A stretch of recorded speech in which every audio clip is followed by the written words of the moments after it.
Oh, so fabulous. Hi guys, welcome back to the channel once again. It's your girl Dumebi. If this is your first time coming across my channel, you're welcome. I do hope you decide to subscribe. And if you are a returning subscriber, you guys know that I love you. It's so good to have you here. Welcome back. So today we're going to be talking about this video that this black man made. And yeah, it caused me to reflect. And let me just go right ahead and play his video.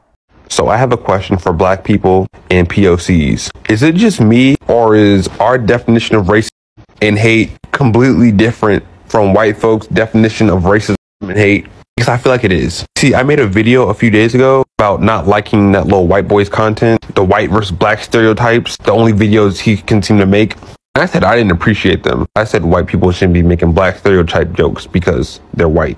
I said there's a difference between black people and white people. I said there's a difference between black people making black jokes and white people making black jokes. And guess what? Thousands of angry white teenagers rallied in my comment to call me racist, call me hateful, tell me I hate white people, tell me I'm the problem in society, I'm the issue, I'm an agent of division. I'm just like, that's racist to y'all? Exclusion from black jokes? That's kind of light, because the racism we experience, the racism POCs experience, is a little bit different. I think he actually has a point, because sometimes people that are not black do and say some things that they probably don't even know. Like, it's not intentional, but it shows these biases that they have against black people without them even knowing, right? Anyway, before I go right into what I think, let me just go ahead and play some stitches and commentary to what he had to say. Completely different from white folks. I only got 1 minute, so I'm about to talk really fast. Keep up. When a black person say that you're being racist, you're basically saying that you are being anti-black and you are displaying white supremacist ideals. When we say racist, we are talking about the system that allowed white people to justify slavery and oppression, that put white men at the helm of every institution necessary for a functioning society. Judicial, healthcare, housing, education, banking, big business, big corporate. Majority white men at the top of all of these, making rules and decisions for everyone. Black people just got basic human rights 60 years ago. My father lived 10 years during Jim Crow. That means we are one generation removed from Jim Crow, where black people were seen as inferior, and that was just a normal way of life. It's going to take much more than 60 years to undo 400 years of anti-blackness and white supremacy. So deep it's affected everyone. Other people of color who gain certain privileges for not being black, but still face racism for not being white, and self-hating black people who have aligned themselves with white supremacist ideals. As a non-black person, saying that a black person was being racist to you is the same as saying that they were being anti-black to you. It doesn't make any sense. If anything, we can be prejudiced. But anti-whiteness is not a thing, and it's not affecting white people on a global scale. And hate completely different from white folks' definition. I love that you asked this question, because it leads me to something else. So let me take y'all back to that time when everybody was on Kyrie Irving head. A Jewish rabbi came on ESPN and said this was the definition of anti-Semitism based on the International Holocaust Remembrance Alliance or something like that. He was using a definition that group of people came up with. They don't make it the right definition, but everybody was running with his definition that he gave. But let us define what hate is to us. Let us define what racism is to us.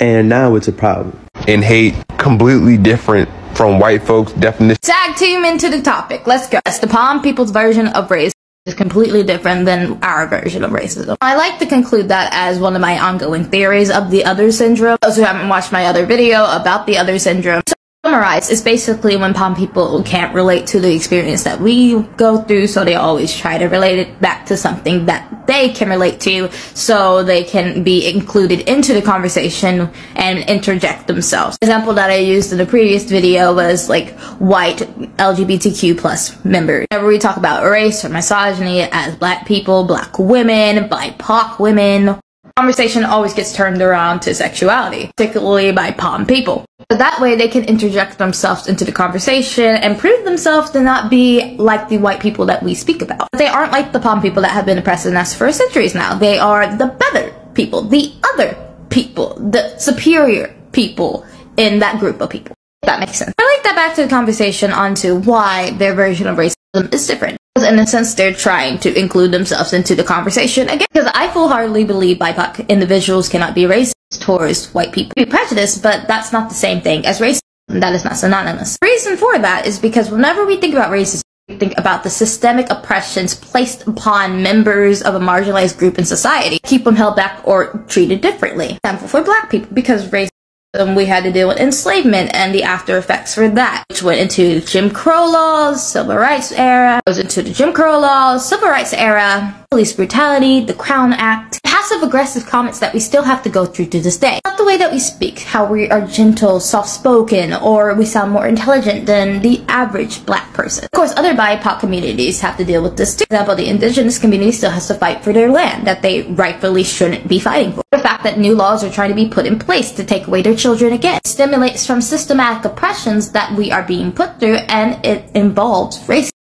People do not know what racism is. They've never experienced it. They have never experienced racism because they are the standard. They are the European beauty system everybody desires to be. Going to walk through life with blind lenses. Whenever BIPOC individuals make jokes calling them alabaster lizard, palm people, antigens to the sun, they take that as racist because it makes them uncomfortable. They relate uncomfortability with racism because they feel in that moment that they are being treated differently than everybody else. So whenever BIPOC individuals talk about how they are uncomfortable around white people because of systemic oppression, how we're weary of them, they relate that to racism because the conversation makes them uncomfortable. And I don't have enough time to keep on talking about it because I can talk about this for eons and eons. That's why their version of racism is different, because they don't know what racism is. So they relate uncomfortableness with racism.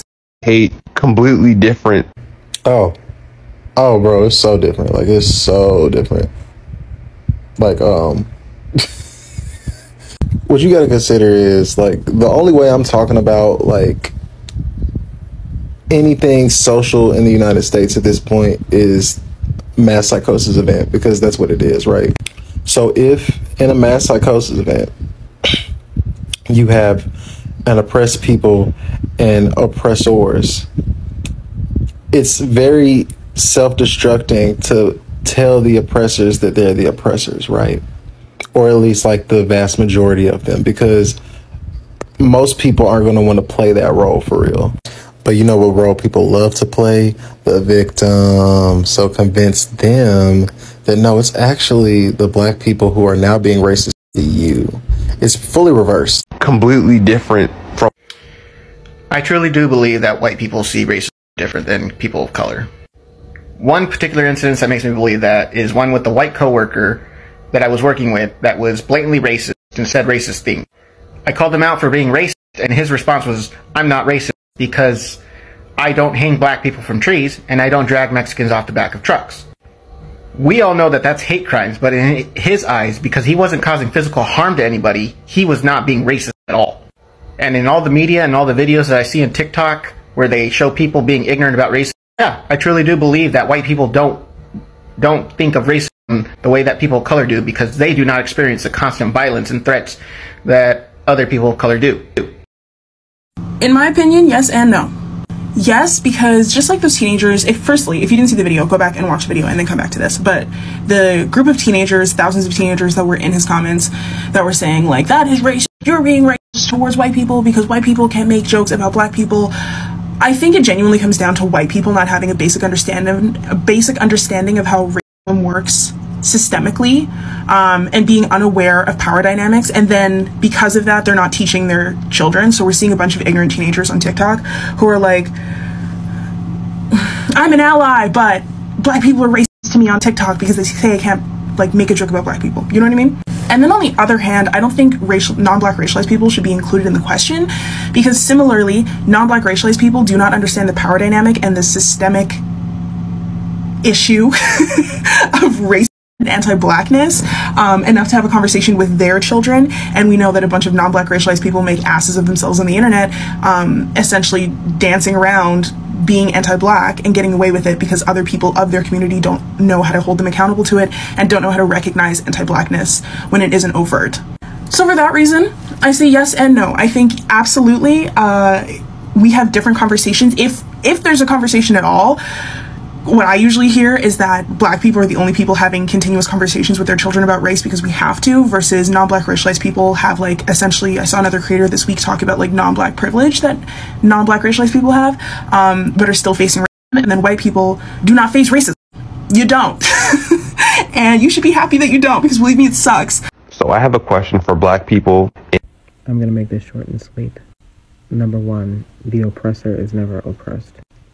Number 2, when non-black people are not the center of attention in black communities, conversations, controversial things, or the main character, they will purposely include themselves into black conversations, into black situations, or try to relate to the black experience simply because we're all human.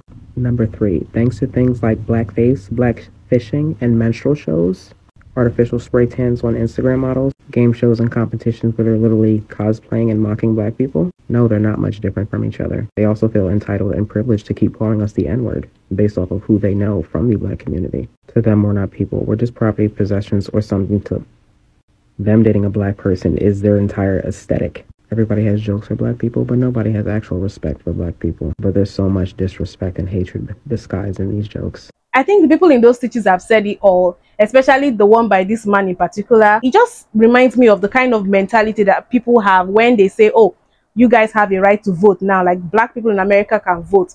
There's no longer any segregation. You guys are free to move around and do things and buy a house and do this.